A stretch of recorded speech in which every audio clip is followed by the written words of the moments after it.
Trump aside, Washington grows alarmed over Hong Kong unrest by Nahal Tusi, Eliana Johnson, and Maya King.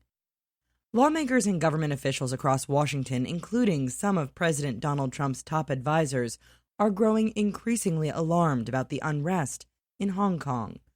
One person, however, seems less concerned than most: Trump.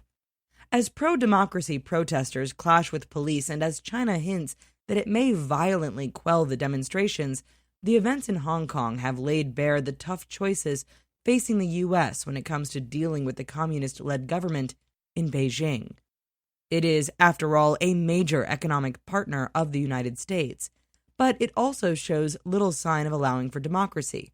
In fact, the Chinese are alleging the U.S. is instigating the protests in Hong Kong. That Trump is commander-in-chief makes the U.S. approach all the more unpredictable because, unlike most presidents, he has shown fondness for authoritarian leaders and little interest in promoting human rights or democracy. Trump has so far stayed relatively blasé about the Asian crisis, telling reporters on Tuesday, "The Hong Kong thing is a very tough situation. I hope it works out peacefully. I hope nobody gets hurt. I hope nobody gets killed."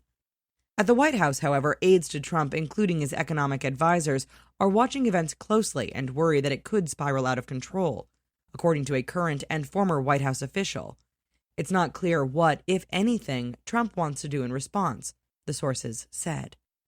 An administration official said the Hong Kong crisis was increasingly reminiscent of another infamous case in Chinese history, when democracy activists were violently crushed. "It's about as close to Tiananmen Square potentially that you're going to get in the modern age," the official said of the protests that took place 30 years ago.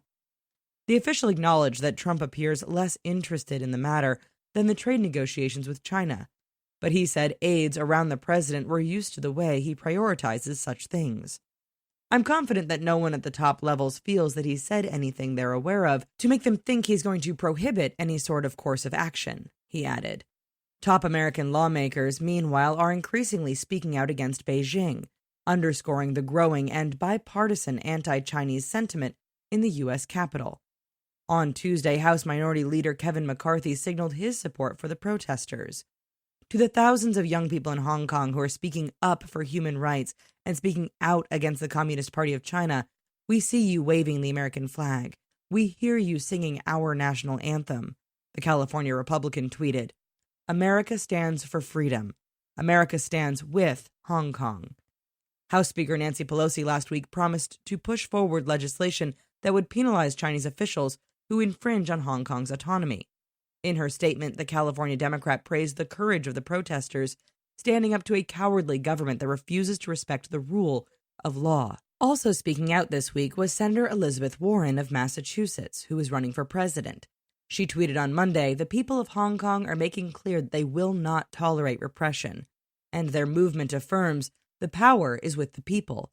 They deserve our support and the support of the world." At least one other Democratic presidential contender, former Vice President Joe Biden, has expressed support for the protesters, saying in June, "All of us must stand in support of democratic principles and freedom." To date, Trump has said relatively little of the Hong Kong crisis, sparking criticism that he is more worried about getting a trade deal with China than supporting movements for democracy. Still, his laconic approach hasn't stopped China from linking the U.S. to the chaos. China's foreign ministry on Monday once again leveled accusations that American officials are encouraging the rabble-rousers in Hong Kong. Beijing had earlier claimed that the Black Hand of the CIA was involved. "We urge the U.S. to observe international law and basic norms governing international relations, and to stop interfering in China's internal affairs at once," Hua Chunying, a foreign ministry spokesperson, said. Separate from his remarks to reporters, Trump tweeted about the issue on Tuesday, deflecting China's allegations. "Many are blaming me and the United States for the problems going on in Hong Kong. I can't imagine why," he tweeted. At one point, he also tweeted, "Our intelligence has informed us that the Chinese government is moving troops to the border with Hong Kong. Everyone should be calm and safe." Hong Kong is a former British colony handed back to China in 1997 under an agreement that was supposed to follow a one country, two systems model.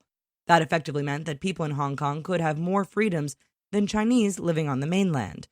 The protests in Hong Kong began in the spring but have intensified since June.